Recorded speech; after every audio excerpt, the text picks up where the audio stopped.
아직도 송환되지 않았음을 알리며 국제사회의 원칙과 질서에 따라 송환을 이룰 수 있도록 요구합니다.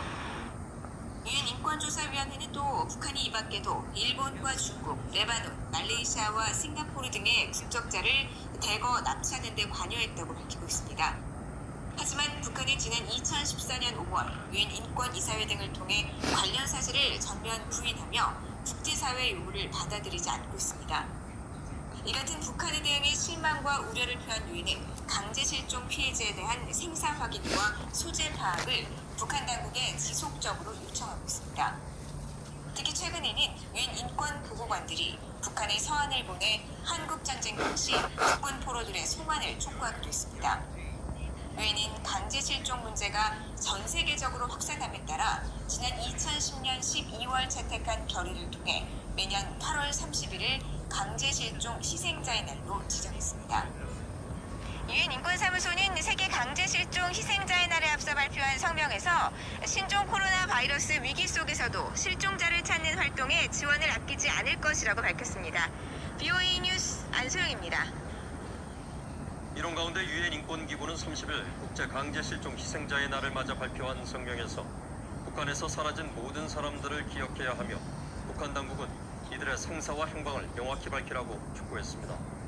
유엔 인권 최고대표 사무소 서울 사무소는 30일 트위터에 올린 성명에서 유엔 강제 실종 그룹이 북한 당국에 지금까지 통보문 316건을 보내 북한에서 사라진 실종자들의 생사와 행방에 대한 명확한 정보를 요청했다고 밝혔습니다. 그러면서 강제 실종 희생자의 날을 맞아 북한의 정치범 수용소에 수감된 모든 이들과 지난 1969년 북한 정권에 의한 대한항공 납치 사건으로 돌아오지 못한 한국인 승객과 승무원 11명, 1970, 80년대 북한에 납치된 일본인 12명을 기억하자고 강조했습니다. 이어 북한 정권은 모든 강제 실종 사건 관련자들의 생사를 명확히 밝혀야 한다며 북한에서 사라진 모든 실종자의 생사와 행방을 밝히기 위한 신뢰할 수 있는 조사에 착수하기 위해 국제사회와 협력해야 한다고 밝혔습니다. 한국 정부가 북한의 비핵화 진정과 상관없이 남북관계 회복에만 집중해 한미동맹이 약화된다면 최악의 시나리오가 될 수 있다는 지적이 제기됐습니다.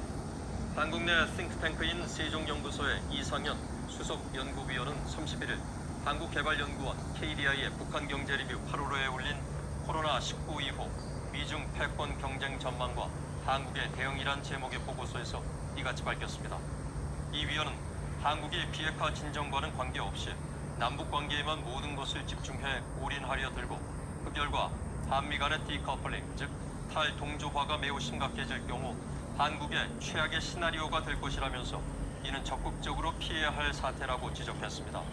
특히 이 같은 분석의 배경으로 국제정세의 불확실성 심화 현상이 있다면서 신종 코로나 바이러스 감염증의 전 세계적인 확산과 오는 11월 미국 대선이라는 이중의 불확실성에 더해 미중 갈등 상황 속에서 북한 비핵화에 대한 중국의 지분도 헤아려야 하는 어려운 상황에 처해 있다고 설명했습니다. 이상으로 BOE 모닝 뉴스를 마칩니다. 시청해주신 여러분 고맙습니다. 네, 바로 2020년 9월 1일 미국의 소리입니다. 미국의 소리 모닝 뉴스였습니다.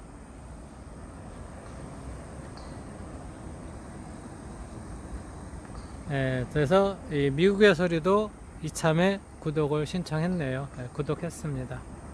앞으로 미국의 소리도 자주 접해 볼 수 있을 것 같습니다. 네, 아산 서울병원에서 교수진이 100% 사직서를 냈군요. 이런 것이 곳곳에서 나와야 문재인이 손을 들고 내려오겠죠. 독불 장군은 없습니다. 국민을 외면하고 지 멋대로 정치, 상생이니 소통이니 얼마나 전 정부 했을 때 이야기했나요? 지금 완전 불통의 극치죠. 어쩜 이렇게 이율배반적인지 모르겠습니다. 또한 이제 끝장보기 이곳에서는 중국의 화웨이 백도어 장비 이거에 대해서 또 이제 이렇게 늘 K-파티 이렇게 생방송을 또 지금 진행하고 있습니다. 끝장보기 TV도 여러분 애국 채널 방송으로 늘 지켜봐 주세요. 의사고시 채점위원을 뽑는다고요? 한번 볼까요? 어떤 내용인지.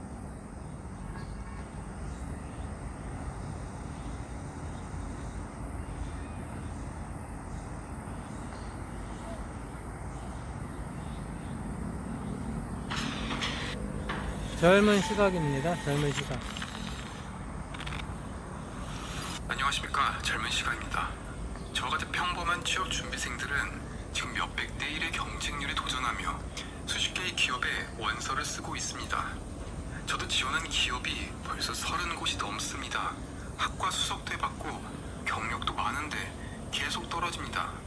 그런데 부모를 잘 만난 누구는 시험을 보지 않고 의사가 될 것입니다. 추천제로. 저는 한 학기에 350만 원의 등록금을 내고 있지만 부모를 잘 만난 누구는 전액 장학금을 받고 의사가 될 것입니다.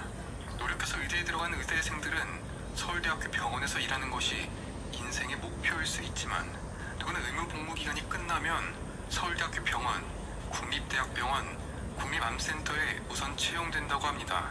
저야 문과에 졸업반에 피를 보면 현기증이 나는 쫄보이기에 의사수를 늘린다고 해서 배 아프고 그런 건 전혀 없습니다. 그런데요, 지금과 같이 국가위기 상황에서 여론을 이용해 졸속법을 통과시키는 정부의 모습을 보면서 적어도 비판적인 시각으로 볼 필요는 있습니다.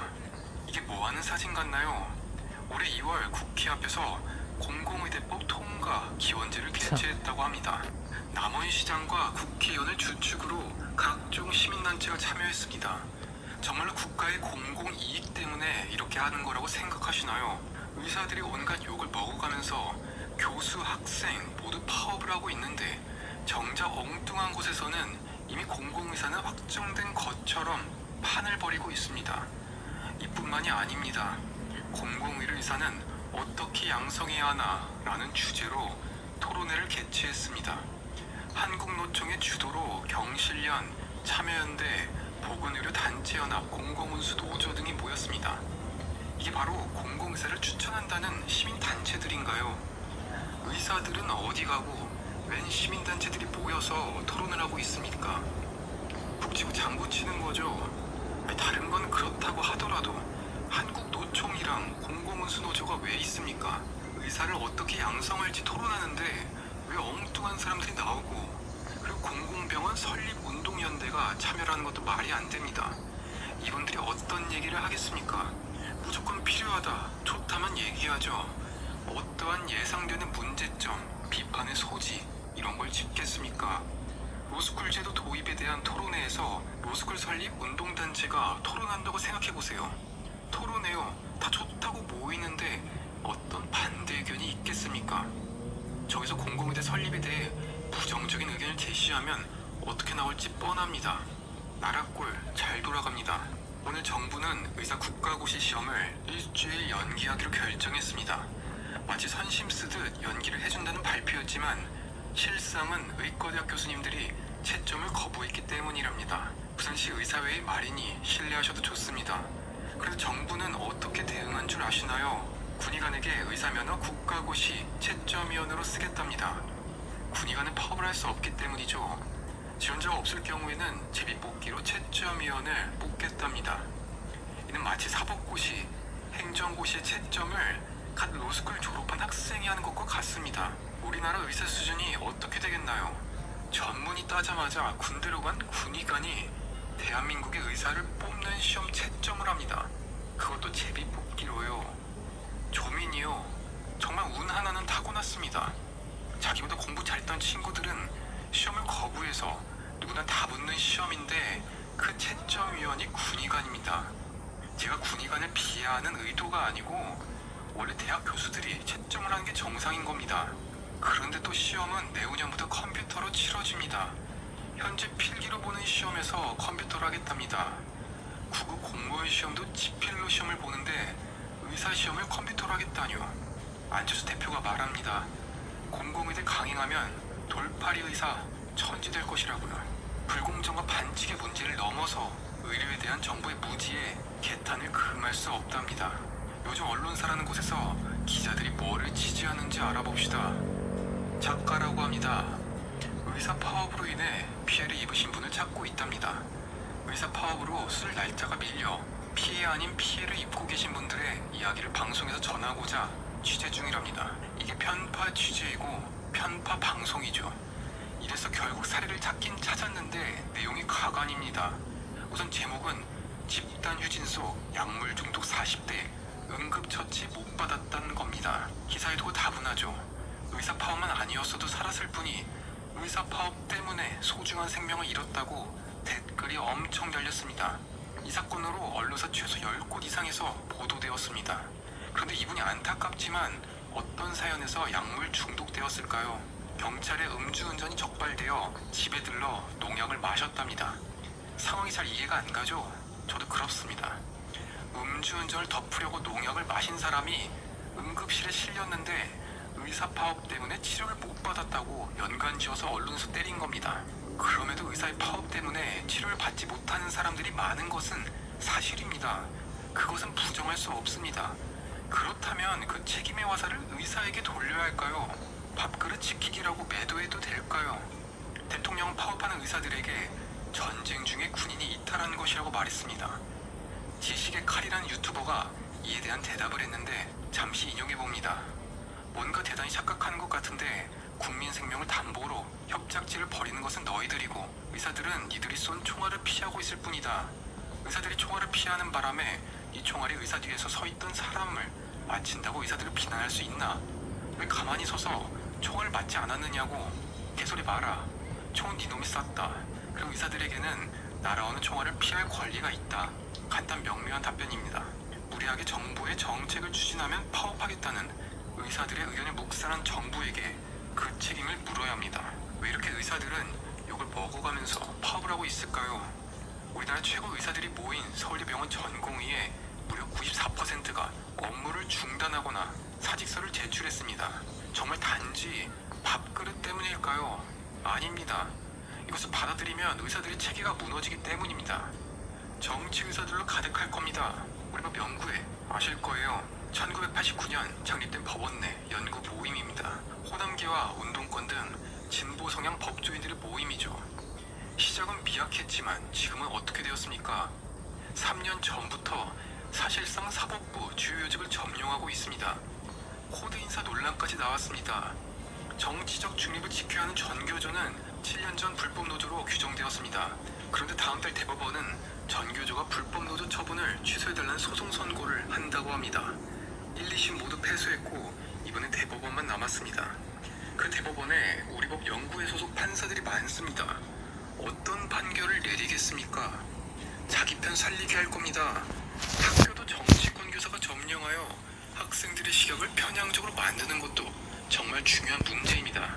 여기에 부족해서 의사들까지 시민단체가 연관되어 채용을 합니다. 모든 사회 요직들을 정치권이 점령하겠다는 얘기입니다. 교사는 교사답게, 의사는 의사답게 하자는 것이 적폐인가요? 잘못된 것인가요? 왜 의사 파업을 찬성했다는 이유로 바꿔야 하는 것일까요? 왜 정부가 지금과 같은 응급 상황에서 무리하게 추진했을까요? 제발 우리 국민들이 정부 정책에 대해 모르고 살았으면 합니다. 중간만 가면 아무도 뭐라 안 합니다. 항상 극과 극을 달리는 이해 못하는 정책만 내놓으니 많은 분 저라도 목소리를 더 내겠습니다. 끝까지 지지해 주시기 바랍니다. 감사합니다.